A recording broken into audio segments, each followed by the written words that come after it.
Hey folks, so if you just stumbled onto this video here and you haven't seen any of the other ones in this playlist, then there's actually a link down in the description of this video that will take you to any of the other videos in the 7-part playlist. And on top of that, at the beginning of the first video, I provide a little bit of background in terms of how this podcast came to be, the team at Epic Gardening, and just kind of how much of a fan I am of everything that they're doing over there with the company and the community that they're building and creating. So feel free to check that out. But other than that, let's go ahead and start diving into today's episode. Welcome back, my friends, to the Epic Gardening Podcast. Kevin Ep2 here. I'm joined by Jordan, the founder of Mind and Soil. We talked a little bit about, I guess, his origin story into the world of gardening yesterday, and it had a lot to do with just finding some peace and tranquility and mental health benefits in the garden, Jordan. And I would say I definitely didn't start out this way. I don't think that I really wanted to do gardening simply for that reason, but I have found a lot of benefits in that realm, just like a sense of tranquility, a sense of peace, mindfulness. And so I'm curious for you, where that kind of was a big reason why you started, what are some of these benefits that you found? Yeah, absolutely. And I think there's kind of like 3 layers to this that we can go through. The first is like anecdotal. The second is more like studies and scientific. And then I'd say the third area would be like my kind of personal philosophy around what's happening. And at the like anecdotal level, in terms of like how I first got into gardening and what you were just alluding to there. And it was like a lot of fun when I was lining up this podcast and emailing with Chris, and like on her bio, she alludes to how cathartic and peaceful she found the gardening process over the last year as she really started to get her hands dirty. So there's kind of like this overwhelming, just like number of anecdotes from individuals that like, I feel good when I garden. So then let's go a layer deeper than that and start to think through kind of like what's actually, maybe happening, or are there any studies that back this? And the Royal Horticultural Society over in the UK partnered with a couple of universities over there to study and actually understand, like, does having greenery in and around you on your front patio ultimately make you less stressed? And so in this study that they did over the course of the year, at the beginning of it, they measured the cortisol levels, which is the stress level that an individual is, basically experiencing. And they found that only 24% of the individuals had healthy cortisol levels, which like that in itself means that 76% of the population is like stressed to an unhealthy level, which is really saying something about like how we need to be focusing on and getting more and more into mindful activities to help lower that.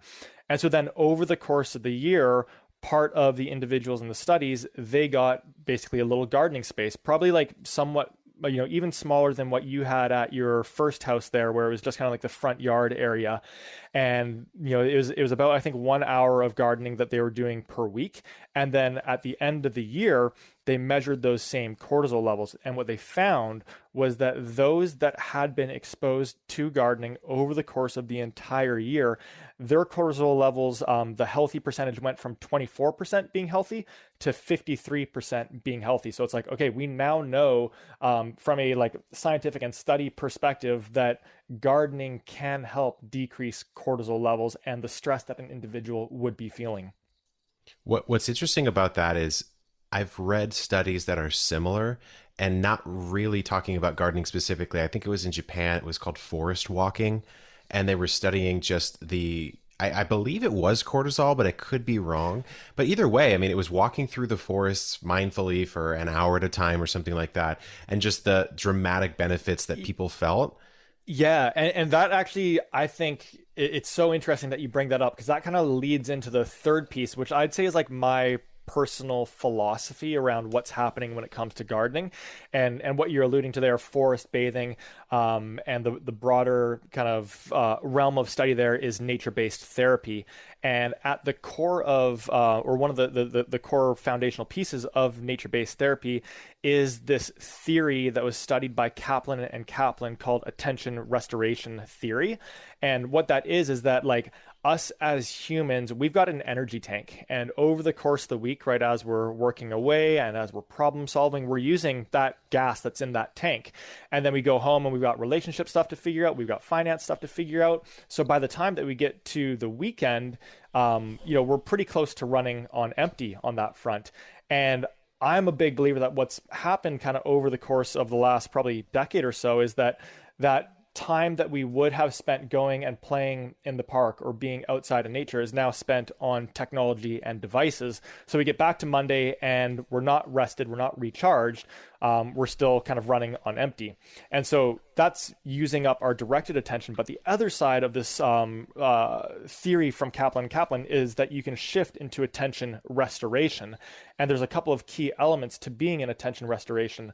The first is that you need to be fascinated. And that's where, like gardening, it's so fascinating when you get caught with that bug and you're like, wait, so you're telling me that this teeny tiny little tomato seed is going to grow into a whole plant? Amazing. The second piece is immersion. So you need to be fully immersed in it, where you're really living kind of in that moment. And like when you're gardening, your hands are completely covered in dirt. Like you can't be on your phone or multitasking. You're fully present with it. And the third piece is that you need to be away from your place of work.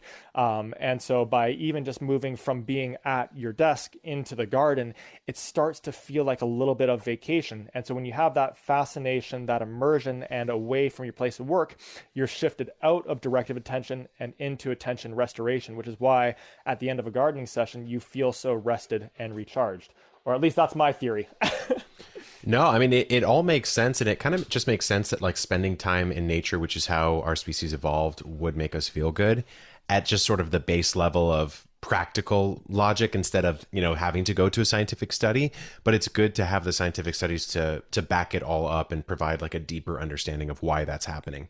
Totally. And that was like a really fun part of launching and creating Mind and Soil, was that like I knew just from like an experience perspective how I felt and what like that there was something really, really great happening within me. And I knew from just conversations with other folk, they're like, yeah, this is a big part of why I garden. And so as I was getting, kind of like more curious in potentially creating something like Mind and Soil, I put together a Google search for any time that gardening is mentioned alongside stress, anxiety, grief, PTSD, depression. And it was just like result after result of stories, articles, studies, research being done on like, no, this isn't just something anecdotal. Like this is scientifically what is happening. So it's really cool to have that balance of like lived experience and then like studied science.